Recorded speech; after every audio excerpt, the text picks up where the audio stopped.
Welcome to the Edu24 official. Hello दोस्तों, कैसे हैं आप लोग। आई होप आप लोग अच्छे होंगे। तो आप लोग देखे होंगे नीतीश कुमार का ये ट्वीट।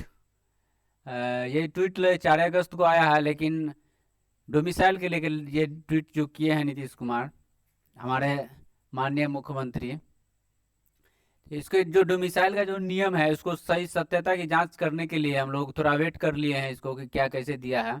इसमें जो ये ट्वीट जो किए हैं ये कि डोमिसाइल को लेकर, ये आप लोग देख सकते हैं। डोमिसाइल को लेकर शिक्षक बहाली में बिहार में निवासियों को डोमिसाइल को प्राथमिकता देनी है तो शिक्षा विभाग ने संबंधित नियम में आवश्यक संशोधन के निर्देश दिया है RTI 4 में। तो हम लोग थोड़ा वीडियो बनाने में लेट इसलिए हो गया है कि इसकी जांच करना था कि डोमिसाइल क्या नियम है, कैसे दिया है। तो ये आप पेपर का कटिंग आज का देख सकते हैं। शिक्षक बहाली में चौथे चरण में सूबे में अभ्यर्थी को 85% आरक्षण मिला है। ठीक है, तो देखिए डोमिसाइल जो नीति जो लागू हुआ है, जो हमारे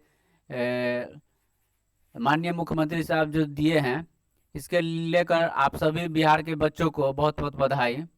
और खासकर उन नेताओं को जो जो डोमिसाइल नीति को लेकर, खासकर जो दिलीप कुमार है हमारे, जो छात्र की आवाज़ों को हमेशा से उठा रहे हैं, उनको बहुत बहुत बधाई।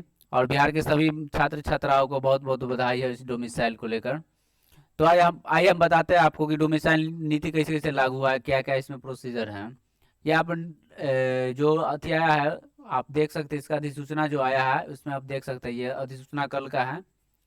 भारत के संविधान अनुच्छेद या शक्तियों को प्रयोग करते हुए बिहार राज्यपाल एतद द्वारा ये सभी नियम बताया गया है इसमें कि कैसे कैसे देना है, क्या क्या देना है, नियम बताया गया है। लेकिन एक और बात है इसमें कि नियमावली 2023 का ही रहेगा। तो ये देखने वाली बात होगी कि नियमावली 2023 का ही रहेगा। ठीक है, तो देखिए इसमें सबसे पहले बताते हैं आपको कि जो डोमिसाइल नीति लागू कैसे होगा। आप लोग जानते हैं कि पहले जो डोमिसाइल नीति था उसमें हम लोग को जो आरक्षित सीट था उसमें 50% आरक्षित सीट है, 50% आरक्षित है। ठीक है, 50% आरक्षित है।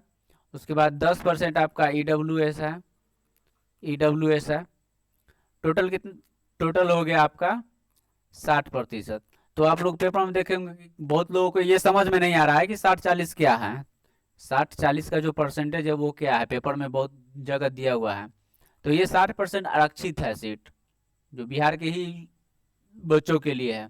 बच गया आपका 40%, सॉरी बच गया आपका 40%।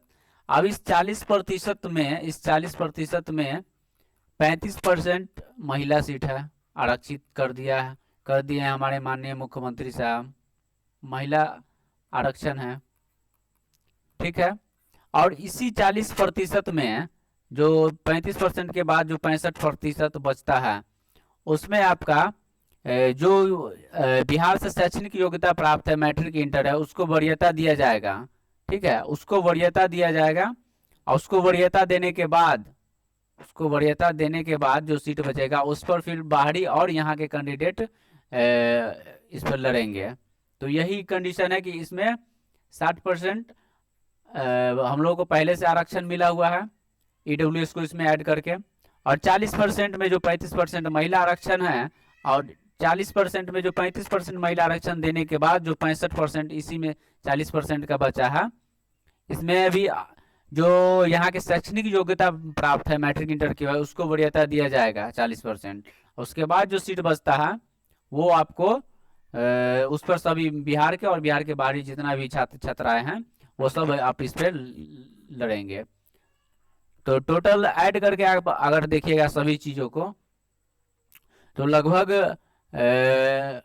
बाहरी कैंडिडेट 10% अगर लेके चलते हैं तो आपको 80, मान के चले ना 85 से 89% बिहार के बच्चों का, बिहार के बच्चों को domicile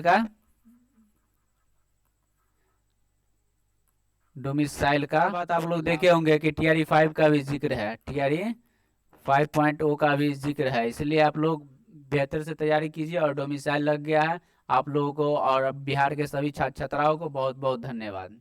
Thank you for watching and like, share, comment and subscribe.